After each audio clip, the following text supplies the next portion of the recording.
warahmatullahi wabarakatuh. Salam sejahtera untuk kita semua. Jumpa lagi, masih bersama saya HSP di Badi Makassar Channel. Nah, tampak di tangan saya kali ini adalah salah satu badi yang dibuatkan videonya waktu itu bersamaan dengan badi pesanan subscriber ya. Dan ini adalah badi yang saya pesan. Jadi mungkin dilihat pada video itu, ini saya rancang, saya bentuk tanpa menggunakan sumpak ya. Tapi setelah saya pikir-pikir, kayaknya lebih bagus kalau ada sumpaknya. Akhirnya saya buatkan sumpak dulu, sehingga kemudian setelah jadi baru kita bisa review hasil akhirnya. Dan tanpa berlama-lama lagi, mari kita mulai. Simak terus.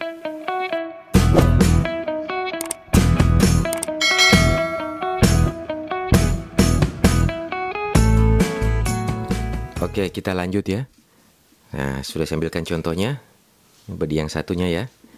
Sudah pernah tayang di video ini, review hasilnya. Nah, kita bisa lihat perbedaannya. Oke. Yang kanan, ujung balembeng tidak terlalu meruncing seperti ini. Ya, dia lebih melengkung ya di sini. Ini agak meruncing. Kemudian ini cenderung hampir rata ya. Hampir rata, sejajar. Ini lebih membungkuk. Oke, kita lihat perbedaannya.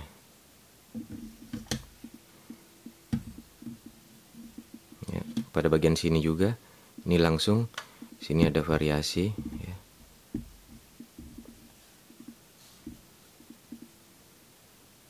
Nah, karena ini tampil beda, model yang ini sudah ada ini ya. Jadi saya ingin membuat atau memesan model yang berbeda lagi, tapi tetap mengacu ke contoh dari badi tuanya.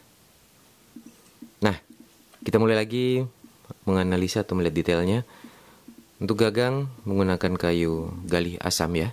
Di sini disebut Tonasa Camba. Sarung cempaka merah.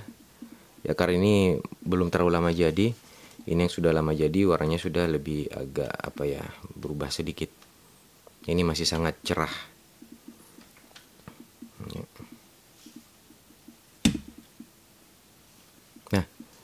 Nah, untuk sumpaknya sendiri polos ya, bergaya orisinil dulu juga ya, mengikuti model tua. Nah, kita lanjut melihat isinya. Nah, untuk laca seperti ini, model punggung yang cenderung hampir lurus ya. Karena model-model seperti ini, meskipun bukan dedek campagaya ya, atau model dedek campagaya yang perut di tengah, kalau punggungnya semi-semi lurus, umumnya barang dulu itu menggunakan model sarung atau gagang bergaya pasolek seperti ini. Ya, dengan perut pada bagian belakang, leher tidak terlalu lebar, memanjang. Ya. Karakter sama dengan badi pesanan subscriber ya, yaitu di punggung adalah baja, bukan pamor yang menutupi punggung. Kita mulai dari sisi kanannya. Ya, ini dia. Tetap dengan pola dato-dato yang mana lipatannya cukup lumayan, sehingga membuat pola-pola seperti ini dengan berbagai macam ragam bahan juga. Teman-teman sudah bisa mengamatinya pada video pembuatannya dari badi ini. Dan itulah keunikan dato-dato ya. Di sini ini nampak berbeda. Bisa lihat dengan jelas. Dia sepertinya tersendiri atau dibuat tersendiri dibanding ini. Padahal ini sama-sama dalam satu lipatan. Dia tiba-tiba muncul sendiri di sini, membentuk seperti ini. Ya, membentuk seperti ini dengan motif yang berbeda dalamnya. Nah, bisa disimak lebih jelas ya. Ini seperti tersendiri. Ini kan agak mirip. Nah, di sini tiba-tiba ada yang cukup berbeda dengan bentuknya sendiri, tidak mengikuti pola dari sini. Nah, sama halnya di sini lebih kecil, tidak agak mirip di sini. Itu menunjukkan bahwa memang bahan-bahan yang saya pakai waktu itu semua berbeda-beda atau beragam-ragam kandungan warna aslinya ya apabila dia bersih ya.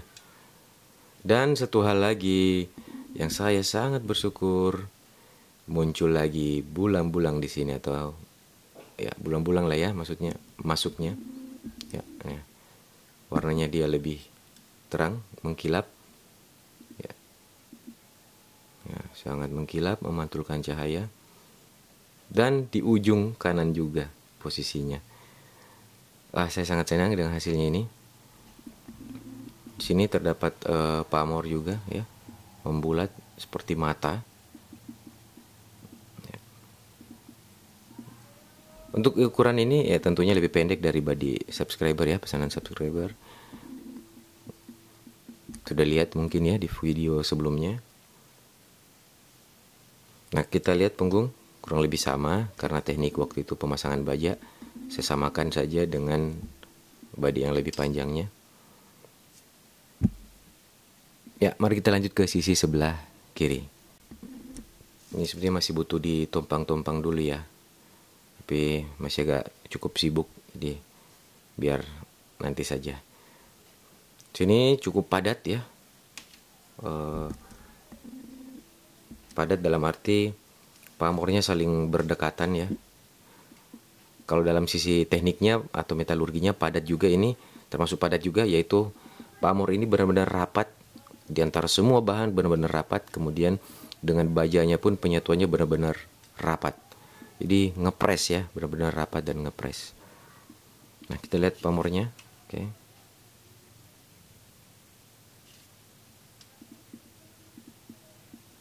Ya.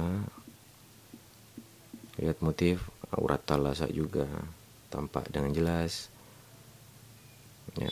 Dan tentunya urat talasa batu lapak bulang-bulang itu bisa kita dapati dari bahan luwu yang memang bagus ya, yaitu sinangke, yang memang dari sananya dia memang mengandung bahan-bahan yang bisa memunculkan bulang-bulang atau urat talasa itu, atau urat tuo ya. Oke, kita lihat detail pada sisi kiri.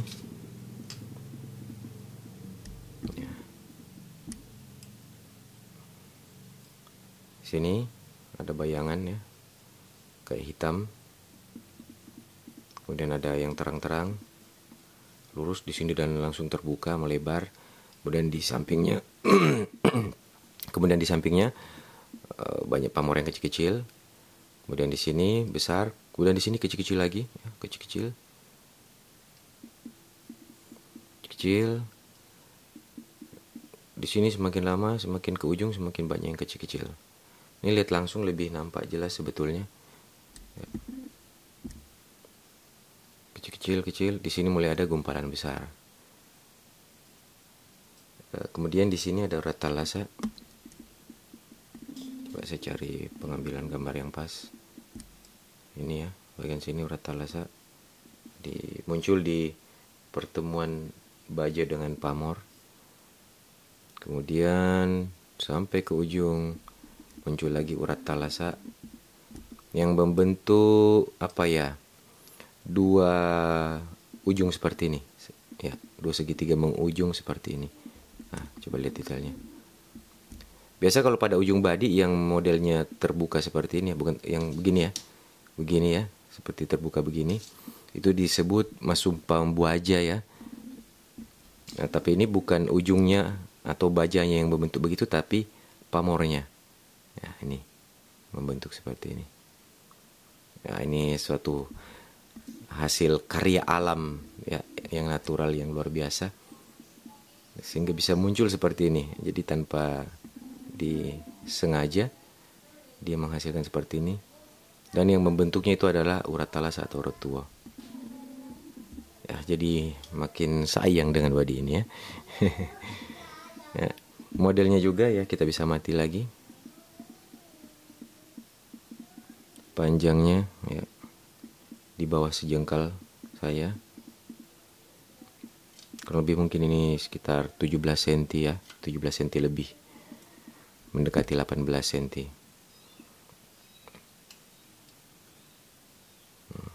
baja ya, sama tegas juga. Kita bisa lihat belang saponya ya, ini ya, ini berarti bagian yang terkeras atau paling merah pada saat disepuh air ya, sampai ke ujung.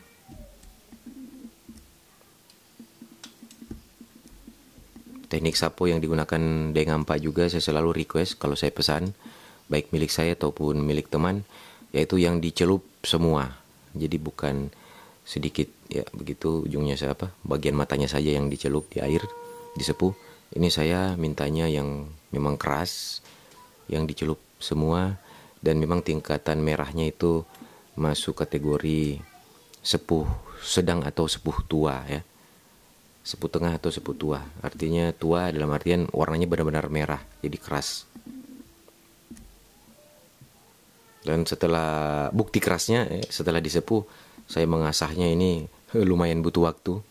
Karena di batu asah pun dia hanya seperti terpleset, tidak terlalu nyangkut karena kerasnya. Jadi memang butuh kesabaran dalam mengasahnya juga.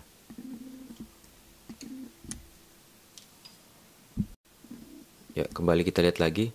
Jadi selain di ujung ini yang membentuk sumpang buaja tadi, pamor yang membentuk sumpang buaja itu, urat talasa juga ada di punggung sini, membentuk sini dan bersambung sampai ke ujung ini. Kemudian tadi yang saya bilang ada bulang-bulang di ujung, bagian sini juga ada satu. Ya, ini dia. Oke. Nah, warnanya nampak ya. Seperti barat ini langit di kala malam, ini bintang yang bersinar. Nah, kita lihat tampilan jauhnya seperti ini. Ya. Dan seperti biasa, di akhir video teman-teman bisa lihat video detail dari body ini. Ya, sekian dulu perjumpaan kita kali ini. Semoga menambah wawasan, referensi, dan juga inspirasi dari teman-teman sekalian. Terima kasih telah menonton. Saya HSP, salam pusaka.